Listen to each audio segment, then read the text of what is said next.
اعوذ باللہ من الشیطان الرجیم بسم اللہ الرحمن الرحیم الحمد للہ رب العالمین والصلاة والسلام علی سید المرسلین امام المتقین قائد المجاہدین رحمۃ للعالمین وآلہ واصحابہ اجمعین رب اشرح لی صدری ویسر لی امری واحلل عقدۃ من لسانی یفقہوا قولی اما بعد قال اللہ تعالی فی القرآن المجید بسم اللہ الرحمن الرحیم لا اقسم بهذا البلد وانت حل بهذا البلد۔ اللہ تعالیٰ سورہ بلد کی ابتدائی 2 آیاتوں میں ارشاد فرماتے ہیں کہ مجھے اس شہر کی قسم ہے، کہ دوسری آیت مبارکہ ہے کہ اے محبوب صلی اللہ علیہ وآلہ وسلم آپ اس شہر میں تشریف فرما ہو۔ اللہ تعالیٰ سورہ بلد میں قسم سے ابتدا فرماتے ہیں کہ مجھے اس شہر کی قسم ہے۔ کون سے شہر کی؟ شہر مکہ کی۔ اور پھر شہر مکہ کی قسم کھا کر اللہ تعالیٰ آگے پھر اس کی وضاحت فرماتے ہیں کہ میں نے اس شہر مکہ کی قسم کیوں کھائی ہے۔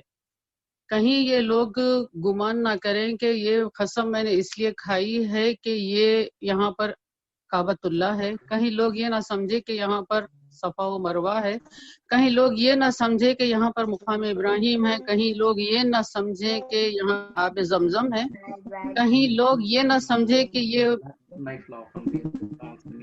قرآن بستی ہے جو کہ اللہ تعالیٰ نے پہلے زمین پر آباد کی تھی۔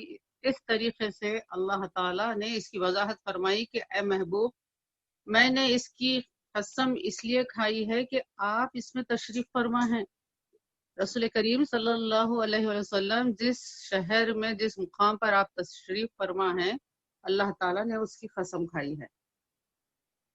تو رسول اللہ صلی اللہ علیہ وسلم کے اس مقام پر رہنے سے اس مقام کو اتنا شرف ہوا، اللہ تعالیٰ نے قسم کھائی اور اپنے اس کلام میں جو قیامت تک کے محفوظ رہنے والا ہے اللہ تعالیٰ ہی کی جانب سے انشاءاللہ، تو اس میں اللہ تعالیٰ نے وضاحت بھی فرمائی کہ آپ کے وہاں پر رہنے سے آپ کی نسبت کی وجہ سے میں نے اس شہر کی قسم کھائی ہے۔ تو رسول اللہ صلی اللہ علیہ وسلم کی آل کے کیا مقام اور مرتبہ ہو سکتا ہے، آپ کے اہل بیت کا کیا مقام اور مرتبہ ہو سکتا ہے، اس کو سمجھنا چاہیے کہ آپ کی موجودگی کی وجہ سے اللہ تعالیٰ نے جب شہر کی قسم کھائی ہے تو آپ کے گھر والوں کا کیا مرتبہ ہوتا ہے۔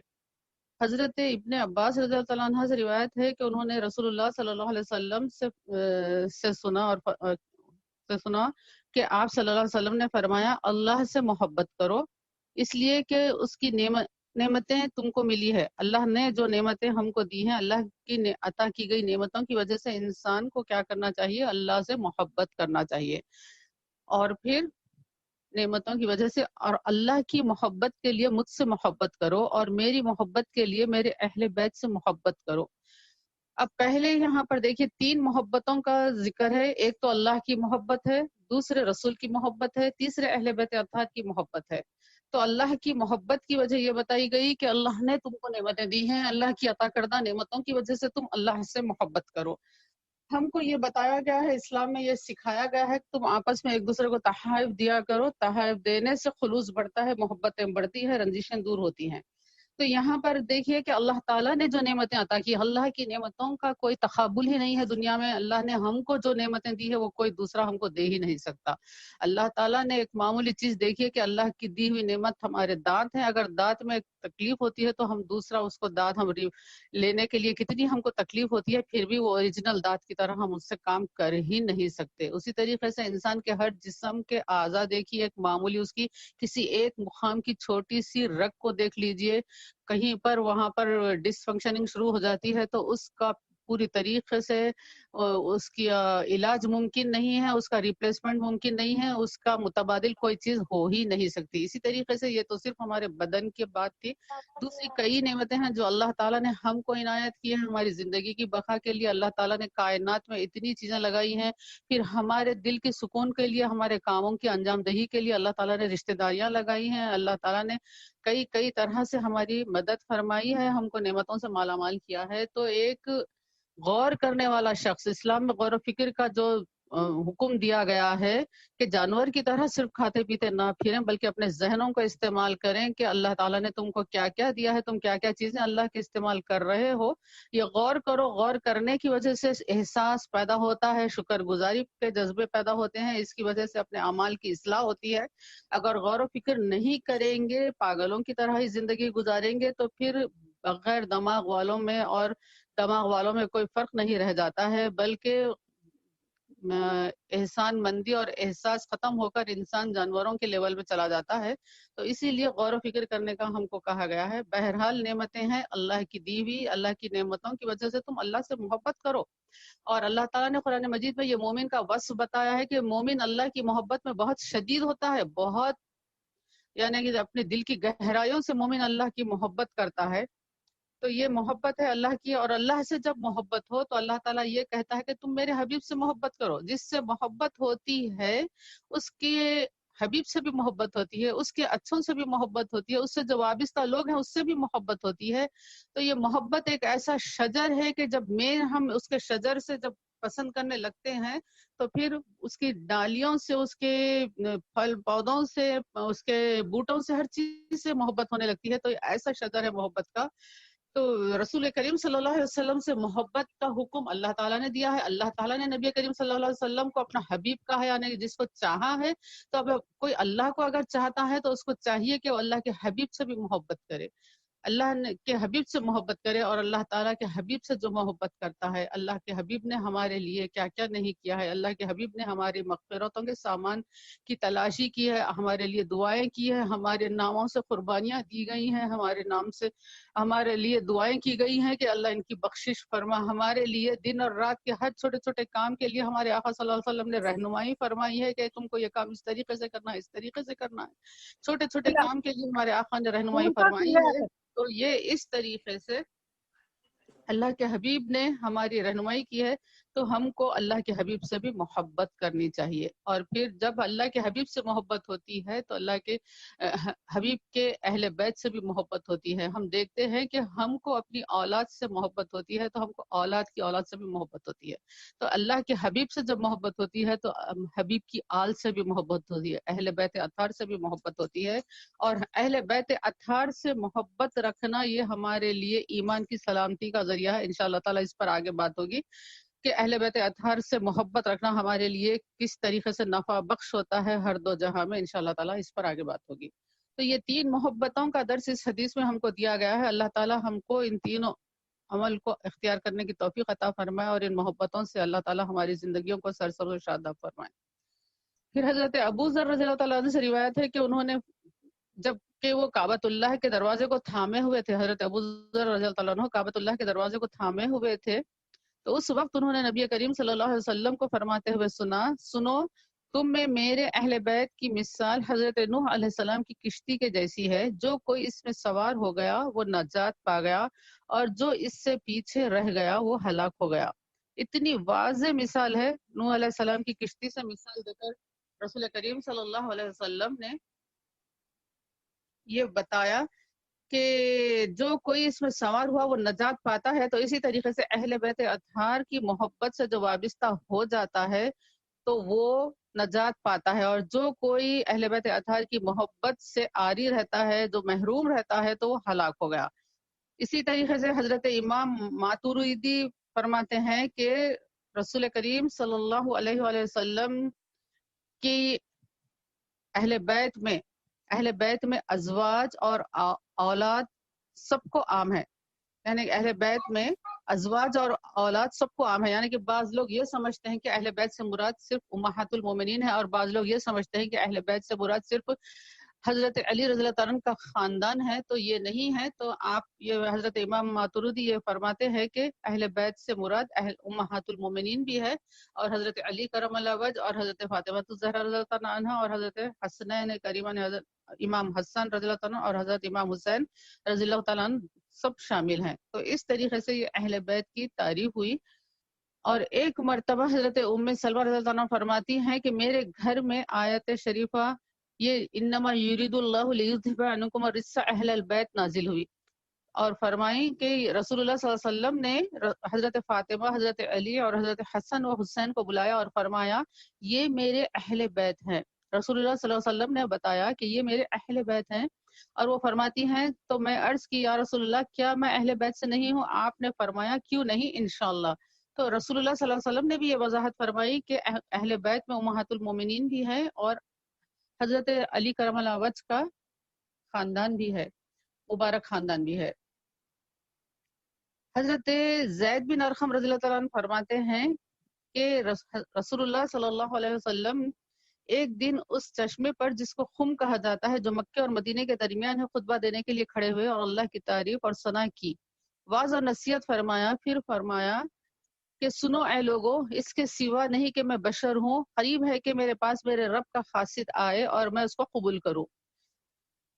تو یہاں پر بھی دیکھیے کہ رسول کریم صلی اللہ علیہ وسلم بندوں میں سب میں بہترین بندے اللہ تعالیٰ کے میرے آقا حضرت محمد مصطفیٰ صلی اللہ علیہ وسلم ہے۔ آپ نے بندگی کا اتنا بہترین حق ادا کیا کہ اور آپ نے یہ فرمایا کہ مجھ کو رب کا بندہ کہلانے میں بہت اچھا لگتا ہے، تو اسی لیے اللہ تعالیٰ نے آپ کی اس خواہش کے مطابق آپ کو سورہ بنی اسرائیل میں جو کہ واقع معراج کا ذکر ہے وہاں پر اللہ تعالیٰ نے یہ کہا کہ اللہ نے اپنے بندے خاص کو یہ معراج عطا کی، وہاں پر جو آیت شریفہ ہے، تو اس طریقے سے وہاں پر بندہ کہہ کر اللہ تعالیٰ نے مخاطب کیا، اور رسول کریم صلی اللہ علیہ وسلم یہ فرمایا کہ میں اس کے سوا نہیں کہ میں بشر ہوں، قریب ہے کہ میرے پاس میرے رب کا قاصد آئے اور میں اس کو قبول کروں، اور میں تم میں دو بھاری چیزیں چھوڑ رہا ہوں، یعنی کہ ایک وصیت ہے، سمجھیے کہ جب آخری وقت ہوتا ہے تو بہت اہم اور مختصر بات کہی جاتی ہے، تو رسول اللہ صلی اللہ علیہ وسلم جو اپنے امتیوں کی خیرخواہی،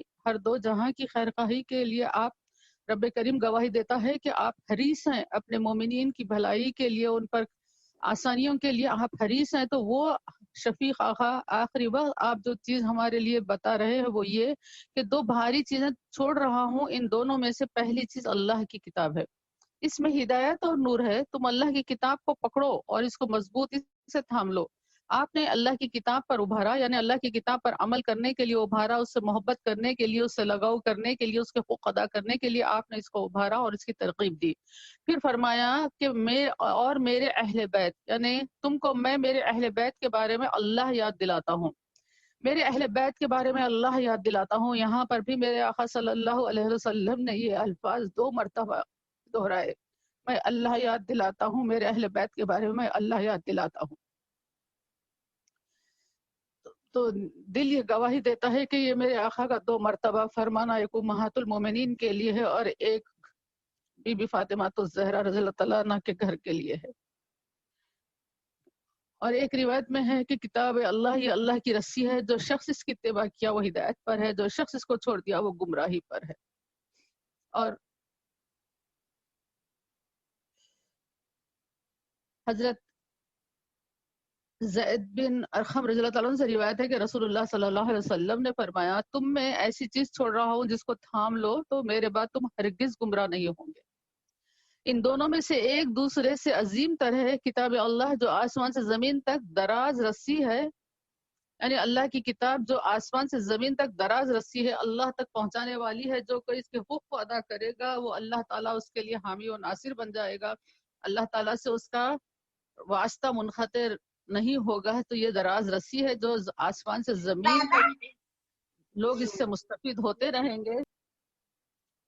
ان کتاب اللہ کے بعد جو دوسری چیز ہے میری اطرت جو میرے اہل بیت ہیں، اور یہ دونوں ہرگز جدا نہیں ہوں گے، یعنی کہ رسول اللہ صلی اللہ علیہ وسلم نے قرآن مجید کے بارے میں وہ ترغیب دلا کر اپنی اطرت کا ذکر فرمایا اور فرمایا کہ یہ دونوں ہرگز جدا نہیں ہوں گے، یعنی کہ قرآن اور اہل بیت ہرگز جدا نہیں ہوں گے، یہاں تک کہ وہ دونوں میرے پاس حوض پر آئیں گے، یعنی کہ حوض کوثر پر آئیں گے۔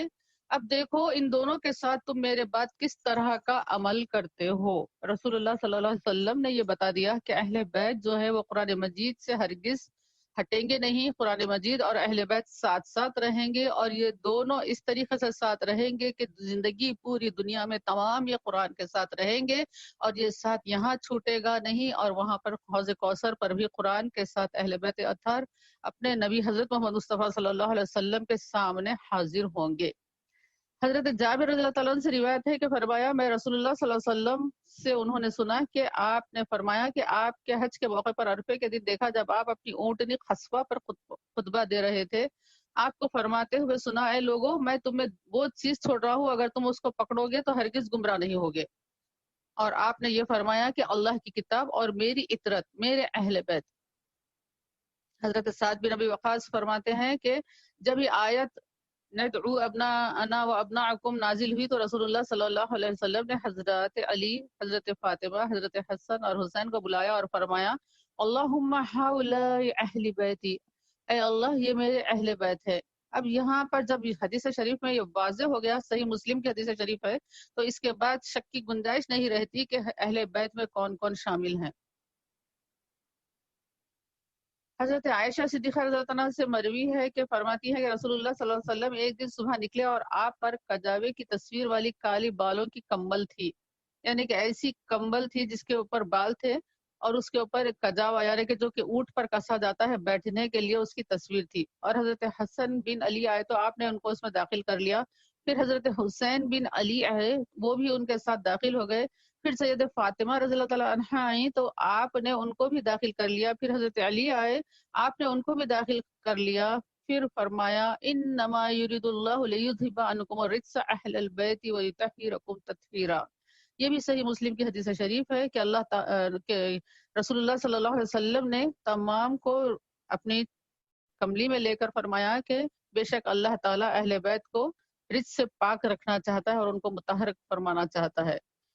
حضرت زید بن ارقم سے روایت ہے کہ رسول اللہ صلی اللہ علیہ وسلم نے حضرت علی، حضرت فاطمہ، حضرت حسن و حسین رضی اللہ عنہم اجمعین کے لیے فرمایا میں اس شخص کے لیے جنگ ہوں جو ان سے جنگ کرے، اور میں صلح ہوں اس شخص کے لیے جو ان سے صلح کرے، یعنی کہ جو ان حضرات سے محبت کرتا ہے رسول اللہ صلی اللہ علیہ وسلم ان سے محبت فرمائیں گے، جو ان سے دشمنی رکھتا ہے رسول اللہ صلی اللہ علیہ وسلم اس سے محبت ہرگز نہیں کریں گے، اور جو ان سے بغض رکھتا ہے، جو ان سے جنگ کرتا ہے رسول اللہ صلی اللہ علیہ وسلم نے فرمایا میں ان کے لیے جنگ ہوں۔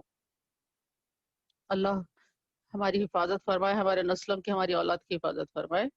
حضرت عائشہ رضی اللہ تعالیٰ عنہ سے روایت ہے کہ ہم ازواج النبی، نبی کریم صلی اللہ علیہ وسلم کے پاس تھے، حضرت فاطمہ تشریف لائی۔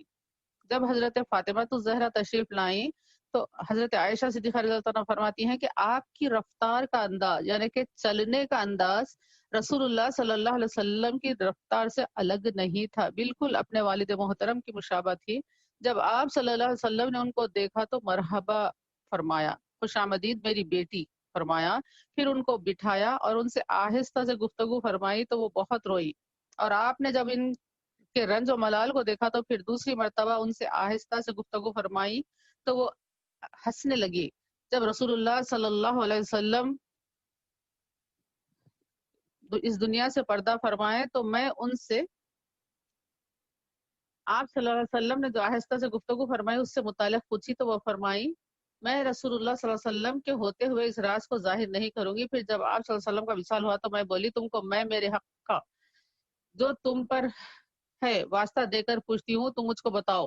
تو وہ فرمائی ہاں اب میں بتا سکتی ہوں۔ جب آپ نے مجھ سے پہلی مرتبہ رازدارانہ گفتگو فرمائی تو یہ بتایا کہ جبرائیل ہر سال میرے ساتھ قرآن کا 1 مرتبہ دور کرتے تھے اور اس مرتبہ 2 مرتبہ دور کیا ہے، اور میں سمجھتا ہوں کہ میرا وقت قریب آ گیا ہے، تم اللہ کے تقوی پر قائم رہو اور صبر کرو، میں تمہارے لیے کیا ہی اچھا پیشرو ہوں۔ تو میں رو پڑی، یعنی کہ رسول اللہ صلی اللہ علیہ وسلم نے حضرت فاطمہ الزہرا رضی اللہ تعالیٰ عنہ کو، جبکہ وہ رسول اللہ صلی اللہ علیہ وسلم کے اس وقت آئیں جبکہ آپ علیل تھے، تو آپ کے آنے کا انداز اس طریقے سے تھا، حضرت عائشہ فرماتی کہ بالکل رسول اللہ صلی اللہ علیہ وسلم کی طرح وہ چل کر آئیں اور رسول اللہ صلی اللہ علیہ وسلم کے پاس آپ تشریف فرما ہوئی تو رسول اللہ صلی اللہ علیہ وسلم نے آپ کے کان میں یہ سرگوشی کی، آپ کے کان میں یہ بات بتائی کہ جبریل ہر سال میرے ساتھ قرآن کا 1 مرتبہ دور کرتے تھے اور اس مرتبہ انہوں نے 2 مرتبہ قرآن کا دور کیا ہے۔ تو اس سے میں یعنی کہ رسول اللہ صلی اللہ علیہ وسلم یہ سمجھتے ہیں کہ اب وہ وقت آ گیا ہے کہ قریب وقت آ گیا ہے، اور تم یعنی کہ آپ وصیت فرما رہے ہیں اپنی صاحبزادی کو کہ اللہ کے تقوی پر قائم رہو اور صبر کرو، تقوی پر قائم رہو اور صبر کرو۔ یہ اعلیٰ اعلیٰ اعلیٰ درجے کے لوگ تھے، ان کے لیے تقوی اور صبر کی تعلیم ہو رہی ہے، سنتوں پر چلنے کی اور شریعت پر چلنے کی بات تو نہیں ہے، اس سے بہت اونچے مرتبے کی بات یہاں پر رسول اللہ صلی اللہ علیہ وسلم اپنی صاحبزادی سے فرما رہے ہیں۔ آپ اپنی صاحبزادی کو ہمیشہ صبر کی تلقین کرتے رہے، ہمیشہ صبر کی تلقین کرتے رہے، اور آپ صلی اللہ علیہ وسلم کی یہ خواہش رہی کہ وہ اپنی صاحبزادی کو آخرت میں اونچے مقام پر دیکھیں، اس لیے آپ دنیا کی ہر تکلیف پر آپ اپنی شہزادی کو صبر کی تلقین کرتے رہے اور فرماتے رہے کہ تم دنیا کی مصیبتوں پر صبر کرو، میں آخرت میں اونچے منازل پر تم کو دیکھنا چاہتا ہوں۔ چنانچہ یہ قربانی رسول کریم صلی اللہ علیہ وسلم اور بی بی فاطمہ الزہرا نے جو دی، اللہ تعالیٰ نے اس کو قبول کیا۔ انہوں نے اپنی نفس کی خواہشوں کو چھوڑ دیا، اپنی ضروریتوں کو اہمیت نہیں دی، بلکہ ایثار اور قربانی کا ایسا نمونہ بن کر زندگی گزاری کہ اللہ تعالیٰ ان کو قبول فرمایا، اور اللہ تعالیٰ نے جنت میں خواتین کی سرداروں میں آپ کا نام لکھ دیا۔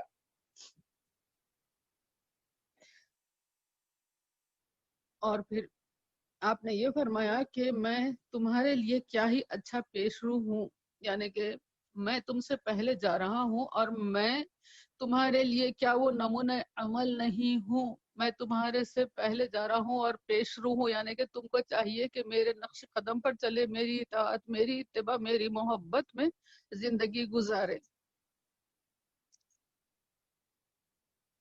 تو میں رو پڑی، بی بی فاطمہ فرماتی ہیں کہ یہ سننے کے بعد میں رو پڑی، اور جب آپ نے میری گھبراہٹ کو دیکھا تو دوسری مرتبہ مجھ سے سرگوشی فرمائی اور فرمایا، اے فاطمہ، کیا تم اس بات سے راضی نہیں کہ تم اہل جنت کی یا مومنین کی عورتوں کی سردار رہو گی؟ اور ایک روایت میں ہے کہ آپ نے مجھ سے سرگوشی فرمائی اور مجھے بتایا اس مرض میں آپ کا وصال ہو جائے گا، تو میں رونے لگی۔ تو پھر مجھے بتایا کہ آپ کے اہل بیت میں سب سے پہلے میں آپ سے ملاقات کروں گی، تو میں ہنسنے لگی۔ یہ حدیث متفق علیہ ہے، تمام حدیث کی کتابوں میں یہ حدیث شریف درج ہے۔ حضرت مسعود بن مخرمہ رضی اللہ عنہ سے روایت ہے کہ رسول اللہ صلی اللہ علیہ وسلم نے فرمایا، فاطمہ میرا ٹکڑا ہے۔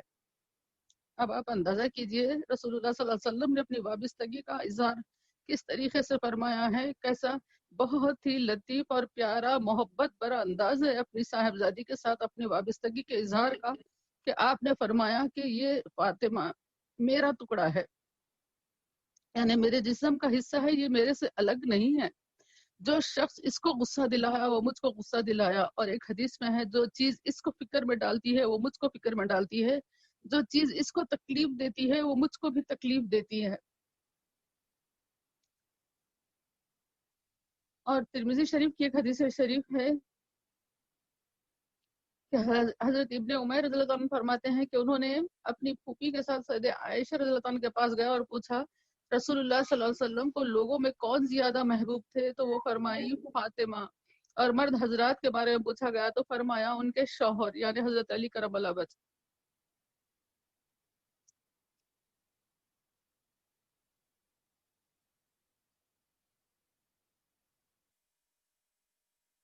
حضرت برا رضی اللہ تعالیٰ عنہ سے روایت ہے، وہ فرماتے ہیں کہ نبی اکرم صلی اللہ علیہ وسلم کو دیکھا جب حضرت حسن بن علی آپ کے کندھے پر تھے، تو آپ صلی اللہ علیہ وسلم فرما رہے تھے، اے اللہ، میں ان سے محبت کرتا ہوں، تو بھی ان سے محبت کر۔ پھر اور ایک حدیث شریف ہے جو کہ متفق علیہ ہے، حضرت ابو ہریرہ رضی اللہ عنہ اس کے راوی ہیں، فرماتے ہیں کہ رسول اللہ صلی اللہ علیہ وسلم کے ساتھ دن کے ایک حصے میں نکلا، یہاں تک کہ آپ صلی اللہ علیہ وسلم حضرت فاطمہ رضی اللہ عنہ کے مکان کے پاس تشریف لائے اور فرمائے، کیا یہاں چھوٹا ہے، کیا یہاں چھوٹا ہے، یعنی اپنے نواسے کو بہت پیار کے ساتھ میرے آقا صلی اللہ علیہ وسلم آواز دے رہے تھے کہ یعنی صاحبزادے حضرت حسن تھوڑی دیر میں وہ دوڑتے ہوئے آئے، یہاں تک کہ ہر ایک دوسرے کو گلے لگا لیے۔ پھر رسول اللہ صلی اللہ علیہ وسلم نے فرمایا، اے اللہ، میں ان سے محبت کرتا ہوں، تو بھی ان سے محبت کر، اور ان سے بھی محبت کر جو ان سے محبت کرتے ہیں۔ حضرت ام الفضل بنت حارث رضی اللہ عنہ سے روایت ہے کہ رسول اللہ صلی اللہ علیہ وسلم کی خدمت میں وہ حاضر ہوئی، عرض کی، یا رسول اللہ صلی اللہ علیہ وآلہ وسلم، میں آج رات ایک بھیانک خواب دیکھی ہوں۔ آپ صلی اللہ علیہ وسلم نے فرمایا، وہ کیا خواب ہے؟ تو وہ بولی، وہ خواب بہت شدید ہے، یعنی وہ بیان کرنے سے گھبرا رہی تھی۔ تو آپ صلی اللہ علیہ وسلم نے فرمایا، وہ خواب کیا ہے؟ تو عرض کی، میں دیکھتی ہوں کہ گویا آپ کے جسم اتھر کا ایک ٹکڑا کاٹا گیا ہے اور میرے گود میں رکھ دیا گیا ہے۔ تو رسول اللہ صلی اللہ علیہ وسلم نے فرمایا، بہت اچھا خواب ہے، بی بی فاطمہ رضی اللہ تعالیٰ عنہ سے انشاءاللہ لڑکا تولد ہوگا اور وہ تمہاری گود میں ہوگا۔ بس حضرت فاطمہ الزہرا رضی اللہ تعالیٰ عنہ سے حضرت حسن تولد ہوئے، اور جیسا رسول اللہ صلی اللہ علیہ وسلم نے فرمایا پھر میری گود میں آئے۔ پھر میں ایک دن رسول اللہ صلی اللہ علیہ وسلم کی خدمت میں حاضر ہوئی تو میں نے ان کو آپ کی گود میں رکھ دیا۔ پھر میں حضور صلی اللہ علیہ وسلم کی طرف دیکھی تو کیا دیکھتی ہوں، کہ رسول اللہ صلی اللہ علیہ وآلہ وسلم کی دونوں آنکھیں بہہ رہی ہیں. تو وہ کہتی ہیں کہ میں عرض کی یا نبی اللہ صلی اللہ علیہ وسلم میرے ماں باپ آپ پر قربان، کیا بات ہوئی؟ تو آپ نے فرمایا میرے پاس جبریل علیہ السلام ابھی آئے اور مجھے بتایا کہ میری امت میرے اس بچے کو شہید کر دے گی. تو میں نے عرض کی ان کو شہید کر دے گی؟ تو آپ صلی اللہ علیہ وسلم نے فرمایا ہاں، اور انہوں نے میرے پاس ان کی سرخ مٹی میں سے کچھ مٹی لا کر بھی دی ہے. حضرت سلمہ رضی اللہ تعالیٰ سے روایت ہے کہ وہ فرماتی ہیں کہ میں حضرت ام سلمہ رضی اللہ تعالیٰ عنہ کے پاس حاضر ہوئی اور وہ رو رہی تھی. تو میں عرض کی کیا چیز آپ کو رلا رہی ہے؟ تو انہوں نے فرمایا کہ میں رسول اللہ صلی اللہ علیہ وسلم کو دیکھی، یعنی خواب میں دیکھی کہ آپ کے سر مبارک اور ریش مبارک پر گرد ہے. تو عرض کی یا رسول اللہ کیا ہوا؟ تو آپ نے فرمایا میں ابھی حسین کی شہادت گاہ میں موجود تھا، وہیں سے آیا ہوں. ترمذی شریف کی حدیث شریف ہے. اسی وقت حضرت ابن عباس بھی فرماتے ہیں، حضرت ابن عباس رضی اللہ عنہ سے روایت ہے کہ فرمایا میں نبی اکرم صلی اللہ علیہ وسلم کو ایک دن نصف نہار کے وقت خواب میں بال بکھرے ہوئے اور غبار آلود دیکھا کہ آپ کے دستے مبارک میں ایک شیشی ہے جس میں خون ہے. میں نے عرض کیا میرے ماں باپ آپ پر قربان، یہ کیا ہے؟ تو فرمایا یہ حسین اور ان کے اصحاب کا خون ہے. میں صبح سے اس کو اٹھاتا رہا، بس میں نے اس وقت کا حساب رکھا تو قتل حسین کو ٹھیک اسی وقت میں پاتا ہوں. حضرت یعلا بن مروہ رضی اللہ عنہ فرماتے ہیں کہ رسول اللہ صلی اللہ علیہ وسلم نے ارشاد فرمایا حسین مجھ سے ہے اور میں حسین سے ہوں. اللہ اس سے محبت کرتا ہے جو حسین سے محبت کرتے ہیں. حسین امتوں میں سے ایک امت ہیں. بہت خاص بات ہے، حسین امتوں میں سے ایک امت ہیں. ایک امت کو حیات ملی میرے آقا امام حسین رضی اللہ عنہ کی قربانیوں کی وجہ سے. رسول اللہ صلی اللہ علیہ وسلم نے فرمایا حسین امتوں میں سے ایک امت ہیں. یہ بھی ترمذی شریف کی حدیث شریف ہے. حضرت اسامہ بن زید رضی اللہ عنہ فرماتے ہیں کہ میں اپنی ایک ضرورت کے لیے ایک رات نبی کریم صلی اللہ علیہ وسلم کی خدمت میں حاضر ہوا تو آپ صلی اللہ علیہ وسلم برآمد ہوئے اور آپ ایک چیز ڈھانکے ہوئے تھے. میں نہیں جانتا تھا کہ وہ کیا چیز تھی. جب میں اپنی ضرورت پوری کر لیا تو عرض کیا یہ کیا چیز ہے جس کو آپ ڈھانکے ہوئے ہیں؟ تو آپ نے اس پر سے کپڑا ہٹایا تو کیا دیکھتا ہوں وہ حضرت حسن و حسین ہیں، آپ کے دونوں زانوں پر ہیں. آپ نے فرمایا یہ دونوں میرے بچے اور میری بچی کے بچے ہیں. اے اللہ میں ان دونوں سے محبت رکھتا ہوں، تو بھی ان دونوں سے محبت کر، اور جو شخص ان دونوں سے محبت کرتا ہے اس سے بھی تو محبت کر. بس اللہ تعالی ہم کو ان دونوں سے محبت کرنے والوں میں شامل کرے. حضرت عبد الرحمن فرماتے ہیں کہ آپ صلی اللہ علیہ وسلم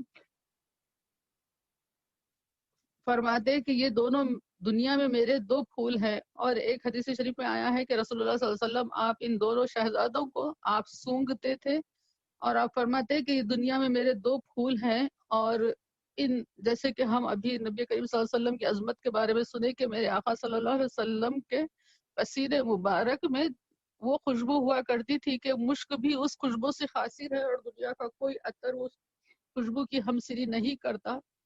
وہ میرے آقا کی خوشبو تھی.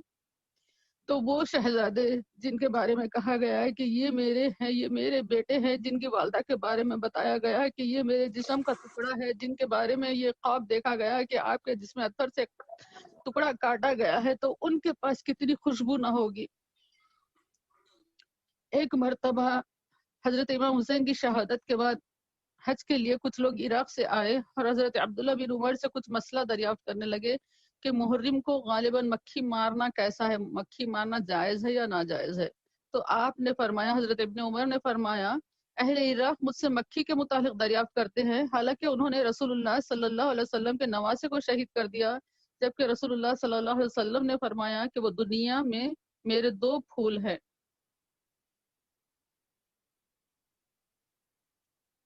حضرت انس رضی اللہ تعالیٰ عنہ فرماتے ہیں کہ نبی کریم صلی اللہ علیہ وسلم کے مشابہ حضرت حسن بن علی سے بڑھ کر کوئی نہیں تھے، اور حضرت حسین کے بارے میں بھی فرمایا کہ آپ رسول اللہ صلی اللہ علیہ وسلم سے تمام لوگوں میں سب سے زیادہ مشابہ تھے.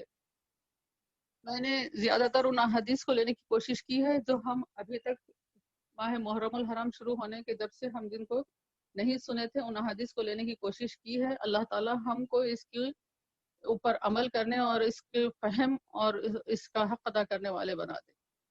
اور جس طریقے سے یہ بات بتائی گئی کہ اہل بیت اور قرآن جدا نہیں ہوں گے، تو یہ بات جب سامنے آ جاتی ہے تو اس کے بعد حضرت امام حسین کی شہادت پر کچھ اعتراض کرنا، اس پر نکتہ چینی کر اپنی عقل لگا کر کچھ نکتہ چینی کرنا، یہ بہت ہی بد عقلی کی بات ہے، بدبختی کی بات ہے. انسان کو اس سے بچنا چاہیے. جو واضح احکام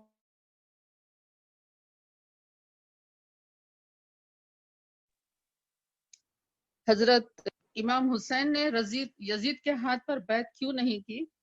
سورہ کہف میں اللہ تعالیٰ ارشاد فرماتے ہیں وَلَا تُطِیعُ مَنْ أَغْفَلْنَا قَلْبَهُ عَنْ ذِکْرِنَا وَاتَّبَعَ هَوَاهُ وَكَانَ عَمْرُهُ فُرُوطًا، کہ اس کا کہا نہ مانو جس کا دل ہم نے اپنی یاد سے غافل کر دیا ہے اور وہ اپنی خواہش کے پیچھے چلا اور اس کا کام حد سے گزر گیا ہے. کیا یزید کی بارے میں سن کر ہم کو یہ نہیں لگتا کہ یہ آیت مبارکہ جو ہے، جو حد سے گزر جانا ہے، جو اپنی خواہش کے پیچھے پڑا ہوا ہے، جو اللہ کی یاد سے غافل ہے، یہ تینوں باتیں یزید کے اندر موجود نہیں تھی. تو جب یہ واضح حکم قرآن مجید کا ہے کہ جب کوئی شخص ایسا ہے تو اس کی اتباع مت کرو، اس کی بات مت سنو، اس کا کہا نہ مانو، تو کس طریقے سے امام حسین یزید کی ہاتھ پر بیعت کرتے تھے؟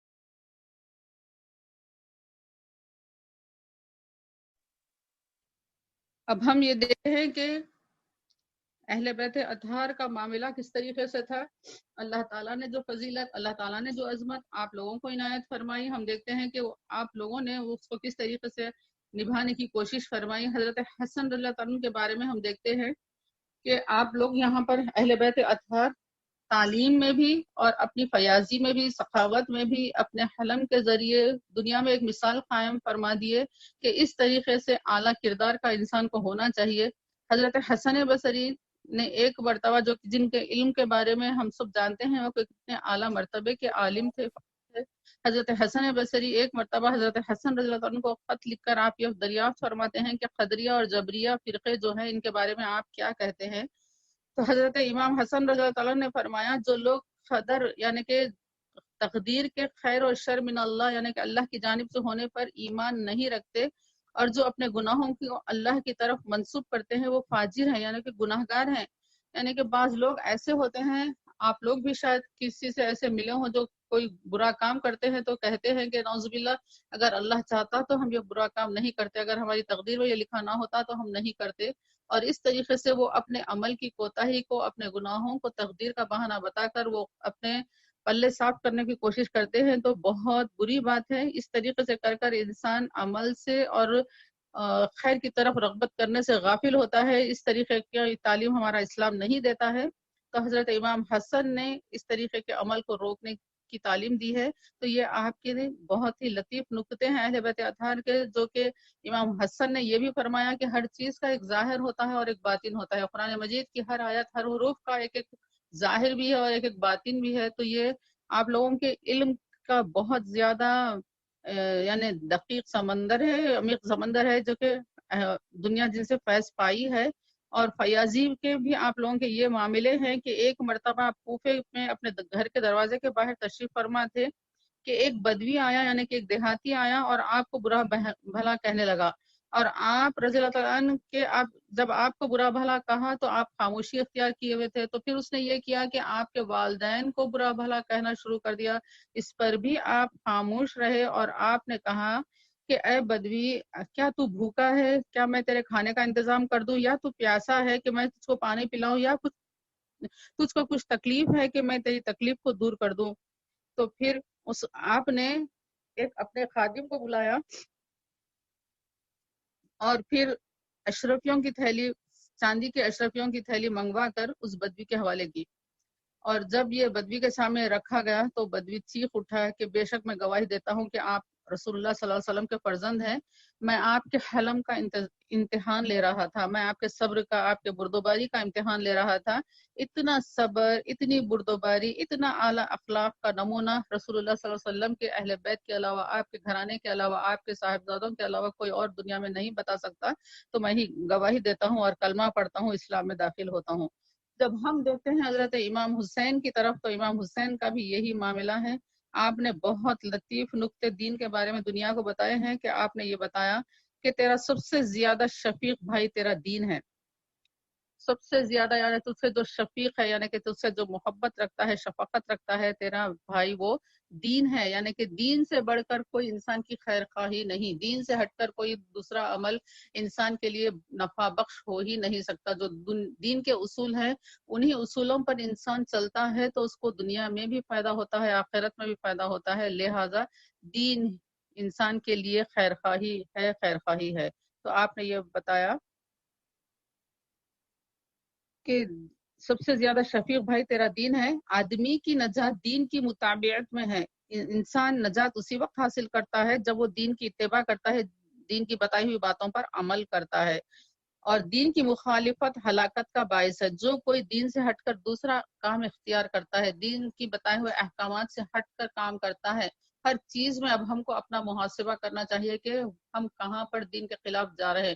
where we are going against our شریعت، where we are going against the teachings of اسلام، ہم کو اپنا خود انٹروسپیکشن کرنا چاہیے، ایویلویشن کرنا چاہیے کہ ہم اپنے معاملات میں، دنیا کی زندگی میں، اپنے طرز لباس میں، طرز گفتگو میں، معاملات میں، ایک دوسروں سے روابط نبھانے میں، ہم دین کے خدمت کرنے میں، ہم اپنے ہر جگہ سے جہاں کہیں ہم کام کر رہے ہیں، اللہ کی دی ہوئی زندگی لگا رہے ہیں، اللہ کا دی ہوا نعمتیں صرف کر رہے ہیں، چاہے وہ پیسے کی شکل میں ہو یا صلاحیتوں کی شکل میں ہو یا وقت کی شکل میں ہو، جس طریقے سے بھی ہو، ہم دین میں جب لگا رہے ہیں تو ہم کو دیکھنا چاہیے کہ کہیں یہ میری نفس کی خواہش کے مطابق ہے یا دین کی تعلیمات کے مطابق ہے۔ یہ ہم کو بہت اہم امتحان ہے جو ہر پل ہر آن یہ کرتے رہنا ہے۔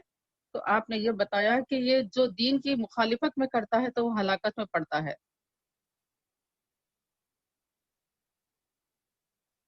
اور انسان کی دانائی یہ ہے، عقل مندی یہ ہے کہ انسان اپنے شفیق بھائی کی مرضی پر چلے۔ جو بھائی محبت رکھتا ہے اس بھائی کی مرضی پر چلنا، اس کی بتائے ہوئے باتوں پر چلنا انسان کے لیے یہی عقل مندی ہے۔ ہم بھی زمانے میں یہی کرتے ہیں نا، جو ہم سے محبت کرتا ہے ہم اس کی بات سنتے ہیں، اور جو ہم سے عداوت رکھتا ہے اگر وہ ہم سے بھلی بھی بات کہے تو ہم کو شک ہوتی ہے کہ یہ کیا کیوں کہہ رہا ہے۔ ہم 100 مرتبہ سوچنا چاہیں گے کہ اس میں بھلائی نہیں ہوگی یا غلط ہی ہوگا۔ اس طریقے سے ہمارا ذہن بنتا ہے کیونکہ اس شخص کو ہم سے محبت نہیں ہے۔ تو یہاں پر ہم کو بتا دیا گیا، حضرت امام حسین نے بتایا کہ تم سے تو محبت رکھنے والا تمہارا دین ہے، تو دین جو ہے وہ تم سے محبت رکھتا ہے، اور اسی کی مرضی پر چلو، اسی کی کہی ہوئی بات پر تم عمل کرتے رہو، اور اس کی شفقت کا احساس رکھو، اس کی شفقت کا احساس رکھو، یعنی دین تمہاری بھلائی، تمہاری خیر خواہی کے لیے کس طریقے کے اصول تمہارے سامنے رکھتا ہے، تمہارے لیے وضع خطا کیا ہے، تم اس کی شفقت کا احساس کرو۔ وہ تمہاری محبت میں، تمہارے ہمدردی کے لیے، تمہاری آسانیوں کے لیے تمہارے لیے اصول وضع کیے گئے ہیں، صرف تمہاری محبت کے لیے ہے۔ اس میں نہ دین کا کچھ بھلا ہے، اس میں دین کے لیے کچھ اس میں ہونے والا نہیں ہے، نہ اللہ کا، نہ رسول کا، نہ اہل بیت کا، بلکہ دین کے جو تمام اصول ہیں وہ ہماری، میری بھلائی کے لیے ہے، میرے بھلے کے لیے ہے، میری خیرخواہی کے لیے ہے، میری محبت کے لیے ہے، میری آسانیوں کے لیے ہے، میری دنیا کی بھلائی کے لیے ہے، دنیا کی کامیابی کے لیے ہے، آخرت کے نجات کے لیے، آخرت میں کامیابی کے لیے ہے۔ یہ احساس ہم کو ہونا چاہیے، اور جو اگر احساس سے عاری ہوتا ہے، جس کے پاس احساس نہیں ہوتا ہے، وہ یہ نہیں سمجھ سکتا کہ دین کے جو اصول ہیں وہ میری بھلائی کے لیے ہے، تو وہ دین کے احکام ان کے لیے بھاری ہو جاتے ہیں، بھاری ہو جاتے ہیں۔ ان کو یہ سمجھ نہیں آتا کہ یہ دین پر اگر میں عمل کروں تو دنیا میں بھی میرے لیے بھلائی ہے اور آخرت میں بھی میرے لیے بھلائی ہے۔ یہ بات ان کو سمجھ نہیں آتی۔ کیوں نہیں آتی؟ کیونکہ ان کو یہ احساس نہیں ہے، یہ فہم نہیں ہے، یہ سوچ نہیں ہے کہ دین میرا شفیق بھائی ہے، دین میری بھلائی کے لیے ہے، دین میری کامیابی کے لیے ہے، دین میری آسانی کے لیے ہے، دین میرے بچاؤ کے لیے ہے، دین میری سیکیورٹی کے لیے ہے۔ یہ احساس نہیں ہے۔ جب احساس نہیں تو پھر اس کو شفقت کا احساس نہیں، اس کے دین پر، اس دین پر عمل آوری کا جذبہ بھی اس انسان کے پاس نہیں ہے۔ جب اس کے پاس احساس نہیں تو عمل آوری کا وہ اس کے پاس احساس بھی نہیں۔ تو پھر مطابعت کرے شفیق بھائی وہ ہے جو نصیحت کرے، یعنی کہ حضرت امام حسین فرماتے ہیں کہ شفیق وہ ہے جو انسان کو نصیحت کرے۔ برائی دیکھ کر خاموش ہو جانا یہ محبت کی علامت نہیں ہے۔ میری وہ بہنیں یہ بات نوٹ کریں، اپنے گھروں کے اندر اس چیز کو نافذ کریں کہ اپنی اولاد کی تربیت کے لیے، اپنے پوتے اور نواسیوں کی تربیت کے لیے یہ آپ بات کو سمجھیں کہ بھلائی یہ نہیں ہے کہ آپ ان کو برا کرتے ہوئے دیکھیں اور پھر ان سے محبت کا معاملہ کریں، برائی کرتے ہوئے دیکھیں، کوئی برا کام کرتے ہوئے دیکھیں اور ان کو نہ ٹوکیں اور ان کی اصلاح کی کوشش نہ کریں، یہ آپ کی ان کے تئیں محبت اور ہمدردی ہرگز نہیں ہے۔ بہت سی خواتین اس بات میں مبتلا ہوتی ہیں، بالخصوص جہاں پر جوائنٹ فیملیز ہوتی ہے تو خواتین کا یہ عمل ہوتا ہے کہ وہ اپنے بچوں کی ناجائز طرفداری کرتی ہیں، ناجائز طرفداری کرتی ہیں، اگر وہ شرارت کرتی ہیں پڑوس کے بچوں کے ساتھ بھی، اگر بچے کھیلتے ہیں تو پھر اگر لڑتے جھگڑتے ہیں تو ہر ماں اپنے بچے کی طرفداری کرتی ہے۔ بہت کم میں نے اپنی زندگی میں ایسی خواتین کو دیکھا ہے جو اپنے بچوں کو بھی تاکید کرتی ہے کہ نہیں تم نے یہ برا کیا، تم کو وہاں پر نہیں جانا چاہیے تھا، تم کو اس کو ایسا نہیں کہنا چاہیے تھا، تم کو اس سے ایسا نہیں کہنا تھا، مارنا نہیں تھا، اس کی چیز کھینچنا نہیں تھا۔ یہ مائیں بہت کم میں نے دیکھی ہیں، بہت سی مائیں میں نے ایسے ہی دیکھی ہیں جو اپنے بچوں کی اندھی طرفداری کرتی ہیں، ناجائز طرفداری کرتی ہیں۔ اس کا نتیجہ یہ ہوتا ہے کہ یہی بچے آگے چل کر برائیوں کی طرف رغبت کرنے لگ جاتے ہیں اور ان کو برائی کرتے ہوئے رکنے میں کوئی چیز معنی نہیں ہوتی، رکاوٹ نہیں ہوتی۔ تو ہم کو چاہیے کہ اپنے گھر میں تربیت کا ایک ایسا ماحول بنائیں کہ جو بچہ چاہے کچھ بھی ہمارا اس سے رشتہ ہو، اگر وہ غلطی پر ہے، اگر وہ برائی کر رہا ہے تو اس کو ٹوکے اور اس کو نصیحت کرے، اس کی اصلاح کرنے کی کوشش کرے۔ اور سامنے والے کو بھی یہ سمجھنا چاہیے کہ جو ہماری اصلاح کر رہا ہے وہ ہمارا شفیق ہے، وہ ہم کو بھلائی کی راستے کی طرف لانا چاہتا ہے، اصلاح کرنا چاہتا ہے۔ تو شفیق بھائی وہ ہے جو نصیحت کرے اور شفقت کا دروازہ کبھی بند نہ کرے۔ امام حسین نے کیا پیاری بات بتائی ہے کہ شفیق وہ ہے جو نصیحت کرتا ہے، برا کرتے ہوئے دیکھ کر خاموش نہیں رہتا ہے۔ تو دین ہمارا ہر کام پر رہبری کرتا ہے کہ تم کو ایسا کرنا ہے، ایسا کرنا ہے۔ دین ہمارا ہم کو یہ بھی بتاتا ہے کہ بیت الخلاء میں کس طریقے سے جانا ہے، بیت الخلاء سے باہر کیسے نکلنا ہے۔ دین ہم کو یہ بھی بتاتا ہے کہ پیسے کس طریقے سے کمانا ہے، کسب کس طریقے سے کرنا ہے اور خرچ کس طریقے سے کرنا ہے۔ ہر طریقے سے دین ہم کو بتاتا ہے، سوتے وقت کیسا سونا ہے، اٹھتے وقت کیسا ہونا ہے، لباس اتارنا کیسا، لباس پہننا کیسا ہے، ہر چیز میں دین ہماری رہبری کرتا ہے۔ تو شفیق وہ ہے جو ہم کو ہمیشہ رہبری کرتا ہے اور پھر وہ کبھی اپنی شفقت کا دروازہ بند نہ کرے، یعنی کہ نصیحت کا دروازہ کبھی بند نہ کرے۔ ہمیشہ دین کی نصیحتیں ہمارے سامنے ہوتی ہیں۔ تو اس طریقے سے یہ شفیق بھائی جو ہے، جو دین ہمارا ہے، اس کی نصیحتوں پر ہم کو کان دینا چاہیے، غور کرنا چاہیے۔ بالفرض ہم بشر ہیں اور نبی کریم صلی اللہ علیہ وسلم نے فرمایا ہر بنی آدم گناہ گار ہے، ہر بنی آدم سے گناہ سرزد ہوتا ہے، لیکن بہترین گناہ گار وہ ہے جو توبہ کرتا ہے، جو توبہ کرتا ہے۔ توبہ کے معنی یہ ہے کہ جو اپنے عمل کو محسوس کرتا ہے اور اس کے اوپر نادم ہوتا ہے، شرمندہ ہوتا ہے، اللہ تعالیٰ سے توبہ طلب کرتا ہے، جس کے حقوق تلف ہوئے ہیں اس سے وہ معافی چاہتا ہے اور پھر آئندہ ایسا گناہ نہ کرنے کا وہ وعدہ کرتا ہے اللہ تعالیٰ سے۔ تو یہ توبہ ہے۔ تو اس طریقے سے انسان سیلف انٹروسپیکٹ کرے گا، سیلف ایویلویشن کرے گا تو اس کی اصلاح ہوتی رہے گی۔ تو شفقت کا دروازہ کبھی بند نہیں ہوتا ہے۔ دین کے پرنسپل سے، دین کے ویلیوز سے اپنے عمل کا کمپیئر کرتے ہوئے ہم زندگی گزارنے کی کوشش کریں گے تو پھر انشاءاللہ تعالی اللہ تعالیٰ ہماری ضرور مدد کرے گا۔ جو اللہ تعالیٰ کی طرف چلنا چاہتا ہے تو اللہ تعالیٰ اس کی مدد فرماتے ہیں۔ اور پھر حضرت امام حسین کی فیاضی کا معاملہ دیکھیے کہ ایک مرتبہ ایک شخص آپ کے پاس آیا اور جو درویش قسم کے آدمی تھے اور انہوں نے یہ کہا کہ امام میرے پاس اہل و عیال کے خرچے کے لیے کچھ بھی نہیں ہے، آج کھانا کھانے کے لیے بھی ان کے پاس میں انتظام نہیں کر سکا۔ حضرت امام حسین نے فرمایا کہ آپ تھوڑا بیٹھیے، میرا رزق آ رہا ہے۔ یعنی کہ دیکھیے اندازہ کہ ان کا، امام حسین کا رزق آ رہا ہے اور یہ شخص کہہ رہا ہے کہ میرے بچوں کے لیے کھانے کے لیے میرے پاس نہیں ہے۔ تو امام حسین اپنا رزق اس کے حوالے کرنے کے لیے اس شخص کو بٹھا رہے ہیں کہ آپ بیٹھیں، میرا رزق آ رہا ہے۔ تو پھر وہ شخص جب بیٹھ گئے تو آپ کے پاس 5 تھیلیاں آئی گئی اور ان 5 تھیلیوں میں 1,000 دینار تھے اور وہ 5 تھیلیاں امام حسین نے اس شخص کے حوالے فرما دیے اور کہا کہ میں نے آپ کو زحمت دی، آپ کو انتظار کروایا۔ یہ ہے اخلاق کا اعلیٰ نمونہ۔ آج ایک چائے کی پیالی اگر انسان پلاتا ہے تو وہ اکڑ کر سیدھا ٹھہر جاتا ہے کہ میں نے تم کو ایک چائے پلائی ہے۔ ایک انسان کسی کے ساتھ اچھا سلوک کرتا ہے تو اس کے اندر خیالات میں ایک احساس آ جاتا ہے کہ میں نے تو یہ کیا ہے، یہ میں کا نکال دیجئے، یہ ہم نے کچھ نہیں کیا، ہمارے پاس اللہ نے اس کے حصے کا بھیجا تھا، ہمارے ذریعے اللہ نے اس کو عطا کروا دیا. یہ ہمارے ہاتھ ہیں جو صرف ادھر کا ادھر کر رہے ہیں. دولت پوری اللہ کی ہے، دنیا پوری اللہ کی ہے، کائنات پوری میرے رب کی ہے، ہم کچھ بھی نہیں ہیں. یہ فکر ہم کو ہونا چاہیے. کسی کے ساتھ اچھا صلہ کر کر، کسی کے ساتھ مدد کا معاملہ کر کر ہمارے اندر تکبر کا معاملہ نہیں آنا چاہیے. اور نہ ہماری یہ خواہش ہونی چاہیے کہ ہم یہ نہ سوچیں کہ آئندہ یہ ہمارے ساتھ اچھا معاملہ کریں گے، ہمارے احسان کا بدلہ دیں گے. یہ ہرگز ہم کو یہ سوچ نہیں ہونی چاہیے. ہم جو کر رہے ہیں وہ اللہ اور اللہ کے رسول کے لیے کر رہے ہیں. ہم اس لیے نہیں کیے کہ لینے والا ہماری واہ واہ کرے. ہم اس لیے نہیں کیے کہ دنیا ہماری ستائش کرے کہ یہ ایسے ہیں، یہ ایسے ہیں، دنیا ہماری گن گانے لگے. یہ اس لیے نہیں، بلکہ ہم نے یہ اس لیے کیا کہ میرے رب نے فرمایا. ہم نے اس لیے کیا کہ میرے سرکار کا اسوہ ہے. ہم نے اس لیے کیا کہ اہل بیت اطہار نے اس طریقے کا معاملہ اختیار فرمایا ہے. تو انشاءاللہ تعالی یہ معاملہ رہے گا تو ایک اچھا کام کرنے کے بعد دوسرے اچھے کام پر ہماری پھر سے ترغیب ہوگی. ورنہ ہوگا یہ کہ ایک جو اچھا کام کیے تھے، جب نفس وہاں پر آڑے آ جائے گا تو وہ کام بھی اکارت گیا اور پھر دوسرے نیکی کے کام کی طرف رغبت بھی نہیں ہوگی. اس لیے بزرگان دین نے بتایا کہ اگر تم جاننا چاہو کہ تمہارا پچھلا عمل قبول ہوا ہے یا نہیں تو یہ دیکھو کہ تمہارا دل آئندہ دوسرے نیک کام کے لیے رغبت کر رہا ہے یا نہیں. اگر رغبت کر رہا ہے نیک کام کے لیے تو یہ سمجھو کہ تمہارا پچھلا کیا ہوا عمل اللہ نے قبول کیا ہے. اللہ تعالی ہم کو ہمارے ہر کام اللہ اور اللہ کے رسول کی خوشنودی کے لیے کرنے والے بنا دیں.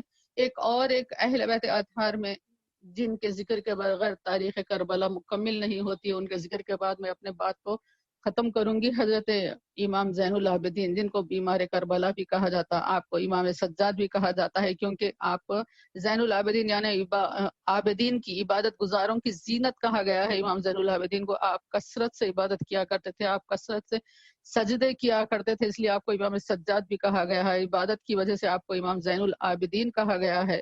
تو آپ سے ایک مرتبہ یہ دریافت کیا گیا کہ دنیا اور آخرت میں سعادت کس کو نصیب ہے، دنیا و آخرت کی بھلائی کس کو نصیب ہے، سعادت کامیابی کس کو نصیب ہے. تو امام زین العابدین رضی اللہ تعالیٰ نے جواب دیا، وہ شخص جو راضی ہو کر باطل کی طرف مائل نہ ہو. یعنی کہ باطل ہے یہ جانتا ہے، یہ چیز اسلام سے ہٹ کر ہے یہ جانتا ہے.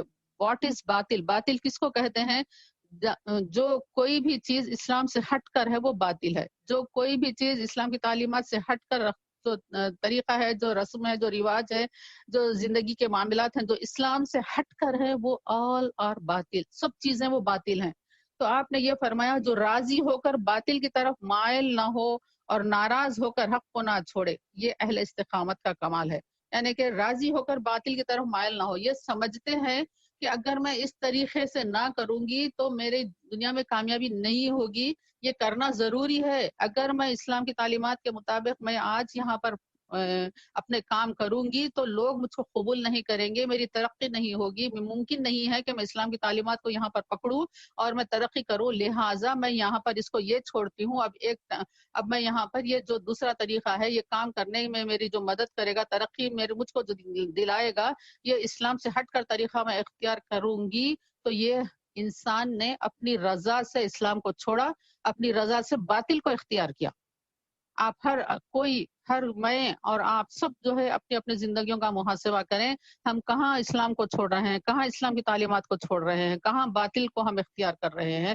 یہ بات ہم کو محاسبہ کرتے ہوئے ہم کم از کم آج ایک عہد کریں کہ ہم کو آج اپنے زندگیوں میں، اپنے معاملات میں، اپنے لائف سٹائل میں جو کوئی بھی برائی ہم کو نظر آ رہی ہے اس کو ہم چھوڑنے والے بنیں گے اور صرف اسلام کے پیرو بننے والے بنیں گے. یہ کوشش کرنا چاہیے. تو امام زین العابدین نے کہا کہ یہ اہل استقامت کا کمال ہے.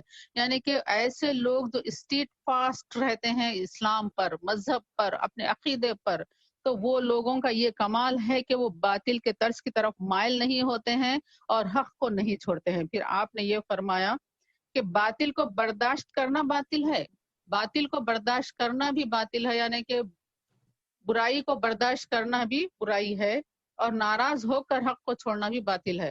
اور اگر کوئی حق سے ناراض ہو کر، بعض وقت ہم یہ دیکھتے ہیں کہ استغفر اللہ، بعض لوگ یہ کہتے ہیں کہ اتنی مصیبت آئی، اب کیا کرنا، اب کیسا کرنا، نماز کیسا پڑھنا، روزہ کیسا رکھنا، استغفر اللہ استغفر اللہ. اس طریقے کے معاملات ہوتے ہیں کہ یعنی کہ دنیا کے نہ ملنے پر اللہ سے ناراض ہو جاتے ہیں.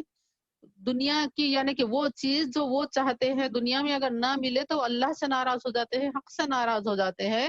تو اس طریقے سے جلدی سے وہ حق سے منہ موڑنے والے بن جاتے ہیں. تو وہ بھی باطل ہو جاتے ہیں۔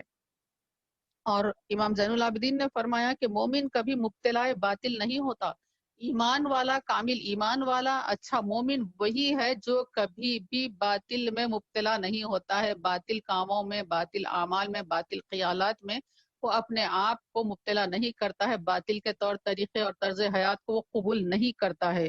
اور آپ کا سلوک، امام زین العابدین کی فیاضی کے بارے میں، ایک مرتبہ کربلا کے واقعے کے بعد آپ اپنے گھر میں تشریف فرما تھے، ایک شخص آیا اور اس نے اپنی بہت زیادہ تنگ دستی کا سوال کیا کہ میں بہت زیادہ پریشان ہوں، بھوکا ہوں، پیاسا ہوں وغیرہ، تو آپ نے خود آپ اٹھ کر اپنے خادموں کو نہیں کہا، کسی دوسرے گھر کے لوگوں کو نہیں کہا، آپ خود اٹھے اور اندر تشریف لے جا کر اس کے لیے کھانے کا انتظام فرمایا، پانی کا انتظام فرمایا، اور جب وہ کھاتا پیتا جاتا تو آپ سامنے کھڑے ہو کر سوال فرماتے، کیا تجھ کو اور حاجت ہے، کیا تجھ کو اور حاجت ہے؟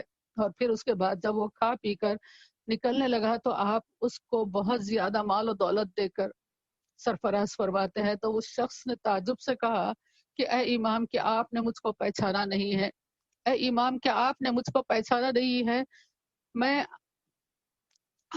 ان لوگوں میں تھا جو آپ کے والد محترم کو اور آپ کے خاندان والوں کو کربلا میں ستایا کرتے تھے، میں ان لوگوں میں تھا جو آپ کے والد محترم کو اور آپ کے خاندان والوں کو، آپ کے بھائیوں کو اور آپ کی پھوپھی وغیرہ کو پانی نہ لینے کے لیے ہم کھڑے ہوئے تھے، ہم ان کے لیے ظلم اور زیادتی کا موجب بنے ہوئے تھے، میں ان لوگوں میں شامل تھا۔ تو امام زین العابدین نے کہا کہ اے شخص، میں تیری شکل کیسا بھول سکتا ہوں، مجھ کو اچھی طریقے سے یاد ہے تو نے میرے باپ کے ساتھ کیا زیادتی کی ہے، تو نے میرے بھائیوں کے ساتھ کیا زیادتی کی ہے، مجھ کو اچھی طریقے سے یاد ہے۔ تو نے کربلا کے میدان میں جو کیا تھا وہ تیرا عمل تھا، اور میں یہاں آج تیرے ساتھ جو سلوک کر رہا ہوں وہ میرا عمل ہے۔ تو یہ ہے فرق میری ماؤں اور بہنوں کے اہل بیت اطہار کی فضیلت، ان کی عظمت یہ ہے۔ اللہ تعالی ہم سب کو، ہمارے اہل ویال کو، ہماری نسلوں کو اہل بیت اطہار کی عقیدت میں، محبت میں جینے اور مرنے والا بنا دے۔ اور بزرگان دین نے جو یہ فرمایا کہ جو کوئی اہل بیت اطہار کی محبت سے خالی رہتا ہے تو وہ بھی گمراہ ہوتا ہے، اور جو کوئی اہل بیت اطہار کی محبت میں تو رہتا ہے لیکن صحابہ کرام کی تعظیم نہیں کرتا وہ بھی ہلاک ہوتا ہے۔ تو اسی لیے ہم کو اہل سنت والجماعت کے عقیدے پر اللہ تعالیٰ قائم و دائم رکھے، اور اللہ تعالیٰ ہم سب کو اسلام کی زندگی اور مومن کی موت نصیب فرمائے۔ وآخر الدعوانا ان الحمد للہ رب العالمین۔